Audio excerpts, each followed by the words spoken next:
Praise the Lord people of God. मैं आशा करती हूँ कि आप सब अपने घरों में अच्छे होंगे, स्वस्थ होंगे और परमेश्वर को अपने जीवन में प्राथमिकता दे रहे होंगे। मैं एक बार फिर से परमेश्वर का धन्यवाद करती हूँ कि उसने मौका दिया और कि मैं एक बार फिर से एक और वचन की वीडियो आपके साथ शेयर करने वाले हो सकी हूँ। तो आज का जो हमारा टॉपिक होगा वो है ऑल्टर, जिसको हिंदी में हम कहते हैं वेदी। तो आइए हम अपने इस वचन में जाने से पहले प्रार्थना करते हैं।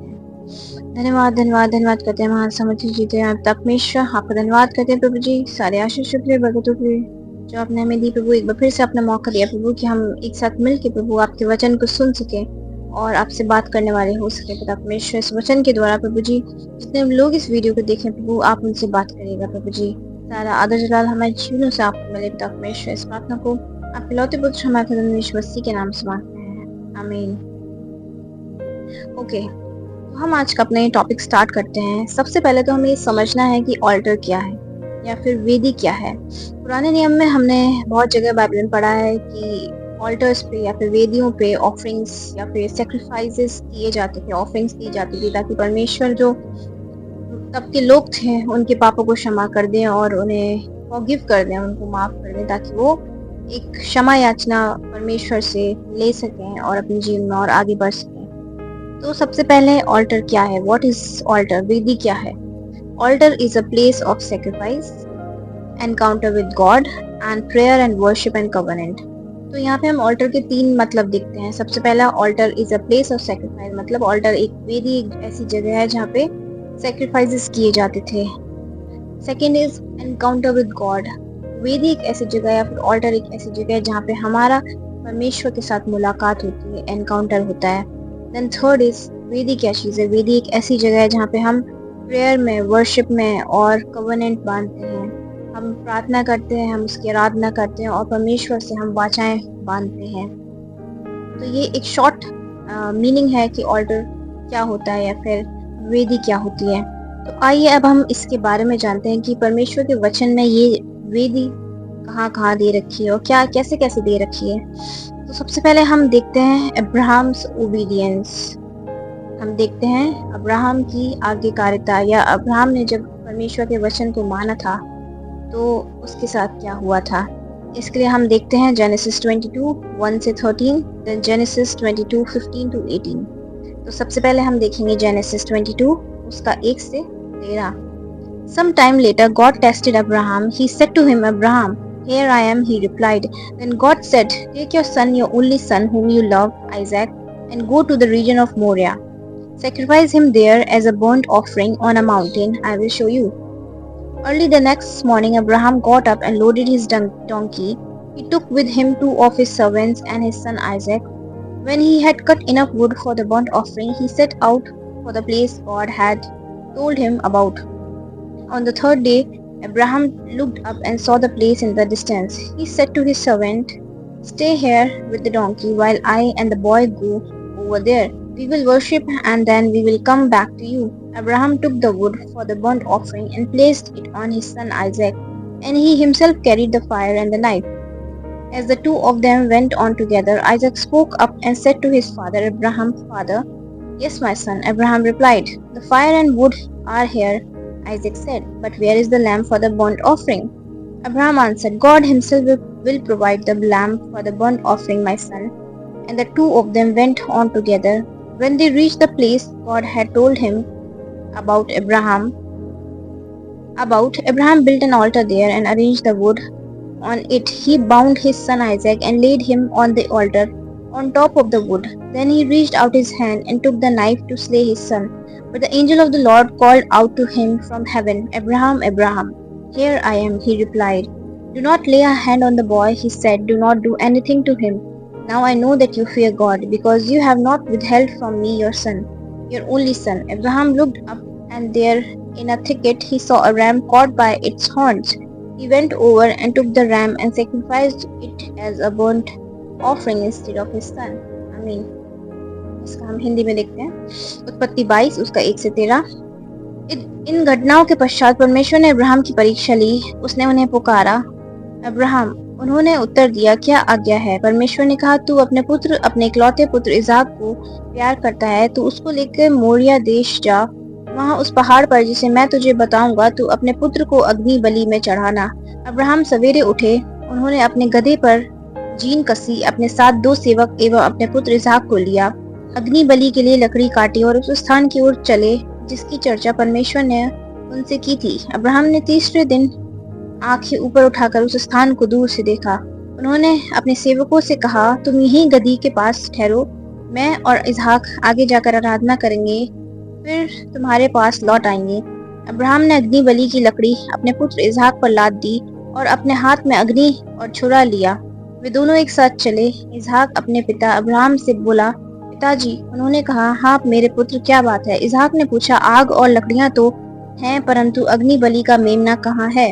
अब्राहम ने उत्तर दिया, मेरे पुत्र, परमेश्वर स्वयं अग्नि बलि के लिए मेमने का प्रबंध करेगा। वे दोनों साथ साथ आगे बढ़े। वे उस स्थान पर पहुंचे जिसके विषय में परमेश्वर ने अब्राहम से कहा था। वहां अब्राहम ने एक वेदी बनाकर इस पर लकड़ियां सजाई। तब उन्होंने अपने पुत्र इसहाक को बांधा और उसे लकड़ियों के ऊपर वेदी पर लिटा दिया। फिर अब्राहम ने अपने पुत्र को बलि करने के लिए हाथ बढ़ाकर छुरा उठाया, किंतु प्रभु के दूत ने स्वर्ग से उन्हें पुकार कर कहा, अब्राहम, अब्राहम। वह बोले, क्या आज्ञा है? दूत ने कहा, बालक की ओर अपना हाथ मत बढ़ा और ना उससे कुछ हानि पहुंचा। अब मैं जान गया हूँ कि तू परमेश्वर का सच्चा भक्त है, क्योंकि तूने मेरे लिए अपने इकलौते पुत्र को भी नहीं रख छोड़ा। अब्राहम ने अपनी आंखें ऊपर उठाई तो देखा कि उनके पीछे एक मेढ़ा है। वह अपने सींगों से एक झाड़ी में फंसा हुआ है। अब्राहम गए, उन्होंने उस मेढ़े को पकड़ा और अपने पुत्र के स्थान पर उसकी अग्नि बलि चढ़ाई। ये परमेश्वर का वचन है। परमेश्वर का धन्यवाद हो। तो पीपल ऑफ गॉड, हम यहाँ पे सबसे पहले ऑल्टर के बारे में सीख रहे हैं, और ऑल्टर में सबसे पहले हम अब्राहम की ओबीडियंस के बारे में सीख रहे हैं कि परमेश्वर ने उससे बात करी थी। तो बहुत सालों के बाद परमेश्वर ने उसको एक बच्चे से नवाजा था, पर उसी परीक्षा के कारण जो अब्राहम की परमेश्वर ले रहे थे, परमेश्वर ने उसको टेस्ट किया, उससे पूछा कि क्या तू इस बच्चे को ले जाकर इसकी बलि चढ़ा सकता है? तो यहाँ हम देखते हैं कि अब्राहम ने क्या करा। अब्राहम ने कोई क्वेश्चन नहीं पूछा, अब्राहम ने कोई हिचकिचाहट नहीं करी। अब्राहम अपने बच्चे को, अपने इसहाक को लेकर सीधे उस पहाड़ पे गए जहाँ पे परमेश्वर ने उनसे कहा था कि मैं तुझे एक जगह बताऊंगा। वहां पे वो गए और वहां पे वो बिल्कुल तैयार थे उस बच्चे को बलि चढ़ाने के लिए। बट परमेश्वर के दूत ने उनसे बोला कि तू उसको मत छू, और मैं जान गया हूँ कि तू परमेश्वर का एक सच्चा सेवक है और तू अपने पुत्र को भी अपने परमेश्वर के लिए बलि चढ़ाने के लिए तैयार है। तो आप और मैं इस वचन के द्वारा क्या सीखते हैं कि परमेश्वर हमसे चाहता है कि हम उसकी आज्ञाओं पे चलें, हम उसकी ओबीडियंस में चलें, हम उसको ओबे करें। और वो ये क्यों चाह रहा है? वो इसलिए चाहता है क्योंकि वो ये देखना चाहता है कि क्या सही में ये बच्चा या फिर ये इंसान या फिर ये मेरी बनाई हुई सृष्टि मेरे लिए अपने जीवन में कुछ सेक्रीफाइस कर सकती है या कर सकता है, या फिर मेरे लिए अपने सबसे अनमोल चीजों को ये सेक्रीफाइस कर सकती है।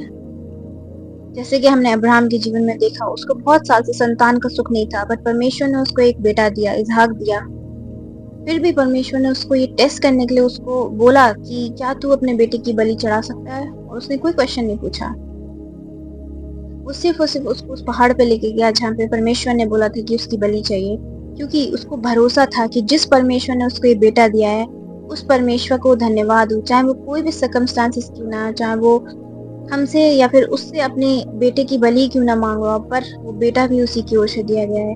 तो आज आपको और हमें अपने जीवन में ये एनालाइज करना है कि क्या हम अपने उन सेक्रीफाइसेस को अपने जीवन से करने के लिए तैयार हैं। हमारा शरीर एक वेदी है, हमारा शरीर एक ऑल्टर है। जब हम प्रार्थना करने बैठते हैं तो ये एक ऑल्टर बनता है जहाँ पे हम अपने सेक्रीफाइसेस परमेश्वर को दिखाते हैं कि हमने क्या अपने जीवनों में छोड़ा है सिर्फ और सिर्फ उसके पीछे चलने के। वो एडिक्शन हो सकता है, वो किसी चीज की हैबिट हो सकती है, वो कोई ऐसी संगति हो सकती है जो हमें बिगाड़ रही हो, या फिर कुछ ऐसे लोग हो सकते हैं जो हमें चौड़े मार्ग में ले जा रहे हो। तो आज आपको और मेरे को ये एनालाइज करना है कि हम जब प्रार्थना कर रहे हैं या फिर हम जब अपना इस शरीर का ऑल्टर तैयार कर रहे हैं, तो क्या हम परमेश्वर के लिए सेक्रीफाइसेस करने के लिए तैयार हैं? या अभी भी हमारे मनों में कुछ शंका है, कुछ डाउट्स हैं कि हम अगर इसको छोड़ देंगे तो परमेश्वर, या फिर अगर हम परमेश्वर को, या फिर आप ये सोचते हैं कि हम दो नाव में पैर रख के चल सकते हैं? ऐसा कुछ नहीं होता है, ऐसा कुछ नहीं होता है पीपल ऑफ गॉड। परमेश्वर कहता है, वचन में लिखा है कि तू ना ठंडा है, तू ना गर्म है, इसलिए मैं तुझे उगलने पे हूँ। तो आप देखिएगा, आप एनालाइज करिएगा कि आप किस मोड पे हैं। नेक्स्ट हम देखते हैं जेनेसिस 22 का 15-18। फिर परमेश्वर ने उससे क्या वाचा बांधी। अब हम अब्राहम के जीवन में देख लेते हैं। अब हम ये देखते हैं कि अब्राहम ने इतना बड़ा सेक्रीफाइस करने के लिए वो तैयार था। अब परमेश्वर ने उसका रिवॉर्ड कैसे उसको दिया। Genesis 22:15-18।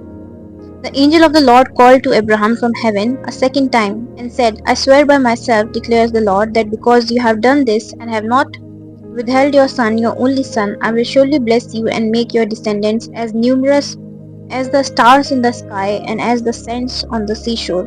Your descendants will take possession of the cities of their enemies, and through your offspring all the nations on earth will be blessed, because you have obeyed me. इसका हिंदी में देखते हैं। उत्पत्ति 22:15-18। प्रभु के दूत ने स्वर्ग से दूसरी बार अब्राहम को पुकारा। प्रभु कहता है, तूने यह कार्य किया है, तूने मेरे लिए अपने इकलौते पुत्र को भी नहीं रख छोड़ा। इसलिए मैं स्वयं अपनी शपथ खाता हूँ कि मैं निश्चय ही तुझे आशीष दूंगा और तेरे वंश को आकाश के तारों एवं समुद्र तट के रेत कणों के सदृश असंख्य बनाऊंगा। तेरे वंशज अपने शत्रुओं के नगर द्वारों पर अधिकार करेंगे। पृथ्वी के समस्त राष्ट्र तेरे वंश के द्वारा मुझसे आशीष प्राप्त करेंगे, क्योंकि तूने मेरी आज्ञा सुनकर उसका पालन किया है। आमीन। तो आपने देखा, जैसे कि हमने अभी इससे पहले ऑल्टर का मीनिंग सीखा था, वेदी का मीनिंग सीखा था, कि वहाँ पे हम सेक्रीफाइसेस को देते हैं, वहाँ पे हम एक हमारा एनकाउंटर होता है खुदा के साथ। फिर हमने सीखा कि एक ऑल्टर पे हम क्या करते हैं, प्रेयर, वर्शिप और कवर्नेंट बनती है हमारे, है ना। तो आपने देखा कि अब्राहम ने कैसे परमेश्वर को ओबे किया, वहीं परमेश्वर ने क्या उसको रिवॉर्ड दिया। उसने स्वर्ग से उसके लिए आशीष भेजी कि तेरे वंशज जो होंगे वो रेत के किनकों के समान होंगे, और इतने सारे होंगे कि हम उसको गिन भी नहीं सकते। तो एक बहुत बड़ी आशीष। और आज हम लोग जो निकल के आए, हम भी इसके वंशज हैं, अब्राहम के। उसके बाद हम देखते हैं सेकंड, जो है खुद जीसस के लव और सेक्रीफाइस, यीशु मसीह का प्यार और उसका बलिदान सिर्फ और सिर्फ हम मानव जाति के लिए। इसके लिए हम देखते हैं जॉन 3:16, जॉन 19 उसका 30। सबसे पहले पढ़ते हैं John 3:16। For God so loved the world that he gave his one and only son, that whoever believes in him shall not perish but have eternal life. यूहन्ना 3:16। परमेश्वर ने संसार से इतना प्रेम किया कि उसने उसके लिए अपना इकलौता पुत्र को अर्पित कर दिया, जिससे जो कोई उसमें विश्वास करता है वह नष्ट ना हो बल्कि शाश्वत जीवन प्राप्त करे। नेक्स्ट हम देखते हैं John 19:30, 19 chapter verse 30। When he had received the drink, Jesus said, "It is finished." With that he bowed his head and gave up his spirit. यूहन्ना 19:30। यीशु ने अमल रस ग्रहण कर कहा, सब पूरा हुआ, और सिर झुकाकर अपना प्राण त्याग दिया।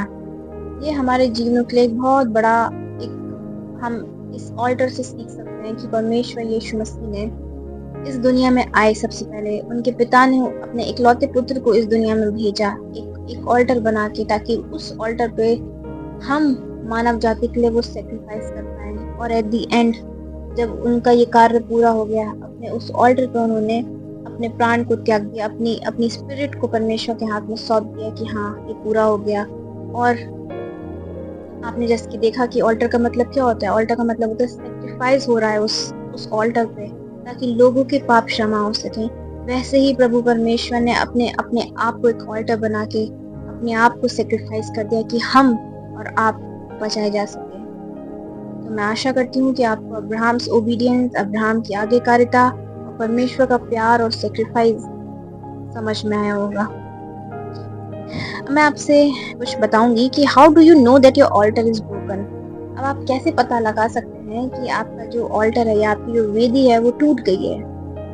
कुछ बातें होंगी जो आपको अपने जीवन में दिखाई देंगी, जो कि इस प्रकार से हैं। प्रेयरलेसनेस, आपके जीवन में प्रार्थना करना बहुत कम हो गया है या फिर आपके पास टाइम ही नहीं हो रहा कि आप प्रार्थना करें। Then second is compromising on the word of God. आप परमेश्वर के वचन में कॉम्प्रोमाइज करेंगे। जहाँ लिखा है चिंता मत कर, वहाँ आप चिंता कर रहे हैं। जहाँ लिखा है तो किसी सूरत या मूरत की को बना के उसकी पूजा मत करना, आप वैसा कर रहे हैं। या आप कुछ आपने अपने जीवन में कुछ ऐसी हैबिट्स पाल रखी हैं जो परमेश्वर के वचन के खिलाफ हैं, तो ये आज आपको देखना है। Then no more hunger for God. अब आपके अंदर परमेश्वर के लिए वो भूख ही नहीं रही है कि आपको परमेश्वर का वचन जानना है या आपको परमेश्वर के बारे में और जानना है। देन हैबिचुअल सिन रिटर्न्स। आप थोड़े दिन प्रार्थना में रहे, आपने सब कुछ छोड़ दिया, आपने उस ऑल्टर को सेक्रीफाइसेस करे, बट एट द एंड आप उन सेक्रीफाइसेस को भूल गए या फिर आपने उस ऑल्टर का ध्यान रखना छोड़ दिया, तो आपके जो पहले के सिंस थे, जो पाप आप करते थे जिसमें थे, वो वापस दोबारा लौट के आने लगे हैं। फिर जो आपके अंदर परमेश्वर के लिए एक आग थी कि आपको परमेश्वर के रास्ते पे चलना है या फिर उसके पर्पस को पूरा करना है, वो बुझ गई है, वो ठंडी पड़ गई है। तो आज आपको ये सारी चीजें देखनी है कि आपके जीवन में क्या प्रेयरलेसनेस हो रही है, या आप कॉम्प्रोमाइज कर रहे हैं वर्ड ऑफ गॉड से, या आपके अंदर परमेश्वर के लिए वो आग, वो भूख रही नहीं है अब, या फिर आपके जो सिंस हैं जो आप छोड़ चुके थे, जो आपने बहुत प्रार्थनाओं के साथ इस ऑल्टर को तैयार किया था एक सेक्रीफाइस के लिए, वो आप भूल चुके हैं और वो सिन, वो पाप दोबारा वापस लौट के आ रहे हैं। तो आज आपको ये देखना है। अब आप सोच रहे होंगे कि ऑल्टर टूटा है, ठीक है, पता चल गया, बट हम इसको रीबिल्ड करने के लिए, हम इसको दोबारा बनाने के लिए, हम परमेश्वर की नजदीकी में दोबारा जाने के लिए क्या कर सकते हैं? तो उसके लिए भी आंसर है। सबसे पहला है रिपेंटेंस, पश्चाताप। हम जानते हैं कि हम मनुष्य हैं और हम परफेक्ट नहीं हैं, हमसे गलतियां होती हैं और हमसे सिंस होते हैं, पाप होते हैं। बट परमेश्वर ने कहा है कि अगर तुम सच्चा पश्चाताप करोगे और अपने गुनाहों को मानोगे और परमेश्वर से माफी मांगोगे तो वो माफ करेगा। वो माफ करने के लिए तैयार है आपको और मेरे को। फिर अगर आपके जीवन में कोई ऐसा आइडल है जो आपने बना रखा है, कोई ऐसी हैबिट है, कोई ऐसा एडिक्शन है, कोई ऐसा वीडियो गेम है, कोई ऐसी लोग हैं जिनके बिना आप रह नहीं सकते, जिनके बिना आप जिनके लिए आपने परमेश्वर को छोड़ दिया है, तो ऐसे आइडल्स अपने जीवन से आपको हटाने होंगे ताकि आप परमेश्वर की उस एनकाउंटर को अपने जीवन में देख पाए। Then return to your first love. आपके जीवन में संसारिक लोग बहुत होंगे या फिर संसारिक चीजें बहुत होंगी जिनसे आपको प्यार होगा, बट मेरी आपसे रिक्वेस्ट है कि you return to your first love. जिस परमेश्वर ने आपको इस दुनिया में भेजा और जिस परमेश्वर ने अपने इकलौते पुत्र को इस दुनिया में भेज दिया सिर्फ और सिर्फ आपसे प्रेम के कारण, you return to your first love. अपने पहले प्यार की तरफ आप लौट जाइए जो कि सिर्फ और सिर्फ प्रभु यीशु मसीह है। Then recommit to word and prayer. अपने आप को दोबारा परमेश्वर के वचन में और परमेश्वर के साथ टाइम व्यतीत करने में, उसके साथ प्रार्थना करने में अपने आप को समर्पित कर दें। ऐसे आपका ऑल्टर जो टूट गया है, जो बिखर गया है, जिसमें अब कोई होप्स नहीं रह गए, तो ऐसे आप बना सकते हैं। तो मैं आशा करती हूँ कि परमेश्वर आपसे इस वचन के द्वारा बात करे। अगर आपका ऑल्टर आज टूटा हुआ है तो अभी भी टाइम है कि आप परमेश्वर के साथ अपने उस संबंध को दोबारा बना सकते हैं, क्योंकि परमेश्वर आज भी आपसे प्यार करता है और परमेश्वर चाहता है कि आप उसके साथ टाइम व्यतीत करें। आमीन। आइए हम प्रार्थना करें। धन्यवाद धन्यवाद धन्यवाद करते हैं मान समझ जीते हम तक परमेश्वर आपका धन्यवाद करते हैं प्रभु जी, सारी आशीष शुक्रिया बरकतों के लिए प्रभु जी अपने मैं जीवन में दी। एक बार फिर से प्रभु अपने मौके दे कि हम आपकी समीपता में आने वाले हो सकें प्रभु जी। इस वचन के द्वारा प्रभु जी जितने लोग ये वीडियो देखते हैं तक में ये वचन को सुनते हैं प्रभु, और जितने तक प्रभु ये सुसमाचार जाता है प्रभु जी, आप उनके हृदयों को छुइएगा प्रभु जी। अगर आज उनकी वेदी टूटी हुई है या फिर आज उनका ऑल्टर टूटा हुआ है पिता परमेश्वर, तो वो आपके अनुग्रह से, आपके ग्रेस से, आपके फेवर से प्रभु जी उस ऑल्टर को दोबारा बनाने वाले हो सकें प्रभु जी, ताकि आपकी उपस्थिति उनके जीवन में हो सके प्रभु जी। प्रभु हर एक जन जो ये वीडियो सुने पिता परमेश्वर, ये वचन सुने प्रभु, आप उनसे बात करिएगा पिता परमेश्वर, ताकि उनके जीवन बदल सकें प्रभु। और जब आप हमें लेने इस दुनिया में वापस आए सेकंड कमिंग में प्रभु जी, तो वो भी आपके साथ जाने वाले हो सकें प्रभु जी। सारा आदर जलाल हमारे जीवन से आपको मिले पिता परमेश्वर। इस प्रार्थना को सुनने और कबूल करने के लिए आपको धन्यवाद देते हैं। इस प्रार्थना को आप लौते पुत्र हमारे खुदा यीशु मसीह के नाम से मांगते हैं, आमीन। Thank you people of God, आपने लास्ट तक वीडियो को देखा। मैं परमेश्वर का धन्यवाद करती हूँ और आशा करती हूँ कि आप सब अपने जीवन में परमेश्वर को प्राथमिकता दे रहे हैं और देंगे, क्योंकि ये एक ऑप्शन नहीं है, ये एक चॉइस नहीं है, ये कंपल्सरी है कि हमें परमेश्वर को अपने जीवन में टाइम देना है। और मैं आपसे रिक्वेस्ट करती हूँ कि आप प्लीज़ परमेश्वर को टाइम दीजिए, क्योंकि उसके अलावा कोई नहीं है जो हमें सही में समझता है। एट द एंड सिर्फ़ और सिर्फ़ आप होंगे और परमेश्वर आपके साथ होगा। तो आप अपना ध्यान रखिए, stay blessed, stay happy, may God bless you all, praise the Lord, shalom.